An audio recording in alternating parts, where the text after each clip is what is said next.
ಹರೇ ಕೃಷ್ಣ. ಎಲ್ಲರೂ ಹೇಗಿದ್ದೀರಾ? ಚೆನ್ನಾಗಿದ್ದೀರಾ ಅಂತ ಅನ್ಕೋತಾ ಇದ್ದೀನಿ. ಇವತ್ತು ತುಂಬಾ ಉಪಯುಕ್ತವಾದಂತಹ ಒಂದು ಮಾಹಿತಿನ ನಾನು ನಿಮ್ಮೊಂದಿಗೆ ಹಂಚಿಕೊಳ್ತಾ ಇದ್ದೀನಿ. ಅದೇನೆಂದರೆ, ಮಾಘ ಮಾಸದ ಶುಕ್ಲ ಪಕ್ಷದ ಶ್ರೀ ಪಂಚಮಿ ಅಥವಾ ವಸಂತ ಪಂಚಮಿಯ ವಿಶೇಷತೆ ಮತ್ತು ಈ ದಿನ ಮಾಡುವಂತಹ ಶ್ರೀ ಸರಸ್ವತಿ ದೇವಿಯ ಪೂಜೆ, ಹಾಗೆ ಪೂಜೆಯ ವಿಧಾನ, ಸಮಯ ಮತ್ತು ನೈವೇದ್ಯಗಳ ಬಗ್ಗೆ ನಾನಿವತ್ತು ಮಾಹಿತಿಯನ್ನು ನಿಮಗೆ ತಿಳಿಸ್ಕೊಡ್ತಾ ಇದ್ದೀನಿ. ನಾಳೆ ಅಂದರೆ ಜನವರಿ 23 ಮಾಘ ಮಾಸದ ಶುಕ್ಲ ಪಕ್ಷದ ಶ್ರೀ ಪಂಚಮಿ ಅಥವಾ ವಸಂತ ಪಂಚಮಿಯ ದಿನ. ಇದನ್ನು ಬಸಂತ ಪಂಚಮಿ ಅಂತಲೂ ಕರೀತಾರೆ, ಹಾಗೆ ಸರಸ್ವತಿ ಪಂಚಮಿ, ಲಲಿತಾ ಪಂಚಮಿ ಅಂತಲೂ ಕರೀತಾರೆ. ಈ ದಿನ ತುಂಬ ವಿಶೇಷವಾದ ದಿನ ಅಂತಲೇ ಹೇಳಬಹುದು. ಯಾಕೆಂದರೆ ಪುರಾಣಗಳ ಪ್ರಕಾರ ಈ ದಿವಸ ಸಾಕ್ಷಾತ್ ಶ್ರೀ ಸರಸ್ವತಿ ದೇವಿ ಹುಟ್ಟಿದ ದಿನ ಅಂತಾನೆ ಹೇಳಲಾಗುತ್ತೆ. ಈ ದಿನ ಸರಸ್ವತಿ ದೇವಿಯ ಪೂಜೆ, ಆರಾಧನೆ ಮಾಡುವುದರಿಂದ ನಮಗೆ ದೇವಿಯು ಬುದ್ಧಿಯನ್ನು, ಜ್ಞಾನವನ್ನು ಕೊಡ್ತಾಳೆ. ಮನೆಯಲ್ಲಿ ಓದುವಂತಹ ಮಕ್ಕಳಿದ್ದರೆ ನಾಳೆ ಸರಸ್ವತಿ ದೇವಿಯ ಪೂಜೆಯನ್ನು ಅವರ ಕಡೆಯಿಂದ ಮಾಡಿಸುವುದರಿಂದ ಅವರಲ್ಲಿ ಜ್ಞಾನ ವೃದ್ಧಿಯಾಗುತ್ತದೆ, ಹಾಗೆ ಓದುವುದಕ್ಕೆ ಅವರಿಗೆ ಏಕಾಗ್ರತೆ ಕೂಡ ಹೆಚ್ಚುತ್ತದೆ. ಅದಕ್ಕೆ ಈ ದಿನ ಮಕ್ಕಳಿಗೆ ತುಂಬ ವಿಶೇಷವಾದಂತಹ ದಿನ ಅಂತಲೇ ಹೇಳಬಹುದು.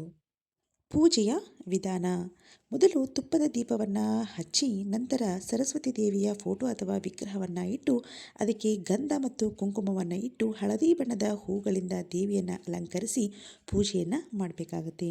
ಮನೆಯಲ್ಲಿ ಸರಸ್ವತಿ ದೇವಿಯ ಫೋಟೋ ಅಥವಾ ವಿಗ್ರಹ ಇಲ್ಲದಿದ್ದರೆ ಸರಸ್ವತಿ ದೇವಿಯ ರಂಗೋಲಿಯನ್ನು ಒಂದು ತಟ್ಟೆ ಅಥವಾ ಮಣೆಯ ಮೇಲೆ ಹಾಕಿ ಅದಕ್ಕೆ ಅರಿಶಿನ, ಕುಂಕುಮ, ಅಕ್ಷತೆಯನ್ನು ಹಾಕಿ ಹಳದಿ ಬಣ್ಣದ ಹೂವನ್ನು ಇಟ್ಟು ಅದನ್ನು ಕೂಡ ನಾವು ಪೂಜಿಸಬಹುದು. ಮಕ್ಕಳು ಓದುವಂತಹ ಪುಸ್ತಕ ಅಥವಾ ಯಾವುದಾದರೂ ಸಂಗೀತ ವಾದ್ಯಗಳನ್ನು ಅಥವಾ ಲೆಕ್ಕಣಿಕೆ ಅಂದರೆ ಪೆನ್ನನ್ನು ಕೂಡ ದೇವರ ಮುಂದೆ ಇಟ್ಟು ನಾವು ಪೂಜೆಯನ್ನು ಮಾಡಬೇಕಾಗುತ್ತೆ. ನಂತರ ಸರಸ್ವತಿ ದೇವಿಯ ಅಷ್ಟೋತ್ತರ ಅಥವಾ ಸ್ತೋತ್ರವನ್ನು ಮಕ್ಕಳಿಂದ ಹೇಳಿಸಿ, ಅಥವಾ ಸರಸ್ವತಿ ದೇವಿಯ ಬೀಜಾಕ್ಷರಿ ಮಂತ್ರವನ್ನು ಕೂಡ ನೀವು ಹೇಳಿಸಬಹುದು. ಓಂ ರೀಂ ಐಂ ರೀಂ ಸರಸ್ವತಿಯೇ ನಮಃ. ಇದು ಸರಸ್ವತಿ ದೇವಿಯ ಬೀಜಾಕ್ಷರಿ ಮಂತ್ರ. ಇದನ್ನು ಮಕ್ಕಳಿಂದ 11 ಬಾರಿ ನೀವು ಹೇಳಿಸಬೇಕು. ಹಾಗೆ ಸಾಧ್ಯವಾದರೆ ಮಕ್ಕಳಿಗೂ ಕೂಡ ಹಳದಿ ಬಣ್ಣದ ಬಟ್ಟೆಗಳನ್ನು ಹಾಕಿ ಪೂಜೆಯನ್ನು ಮಾಡಿಸಿದರೆ ಇನ್ನೂ ಒಳ್ಳೆಯದು. ಇನ್ನು ಸಮಯದ ಬಗ್ಗೆ ತಿಳಿಸಿಕೊಡೋದಾದರೆ, ಪಂಚಮಿ ತಿಥಿ ಶುರುವಾಗುವ ಸಮಯ ಜನವರಿ 23 ಬೆಳಗ್ಗೆ 2:28ರಿಂದ ಜನವರಿ 24 1:46ರವರೆಗೂ ಇರುತ್ತೆ. ಆದರೆ ನಾವು ಪೂಜೆಯನ್ನು ಜನವರಿ 23 ಅಂದರೆ ಶುಕ್ರವಾರನೇ ಮಾಡಬೇಕು. ಈ ಪೂಜೆಯನ್ನು ಬ್ರಾಹ್ಮಿ ಮುಹೂರ್ತದಲ್ಲಿ ಮಾಡಿದರೆ ಒಳ್ಳೆಯದು.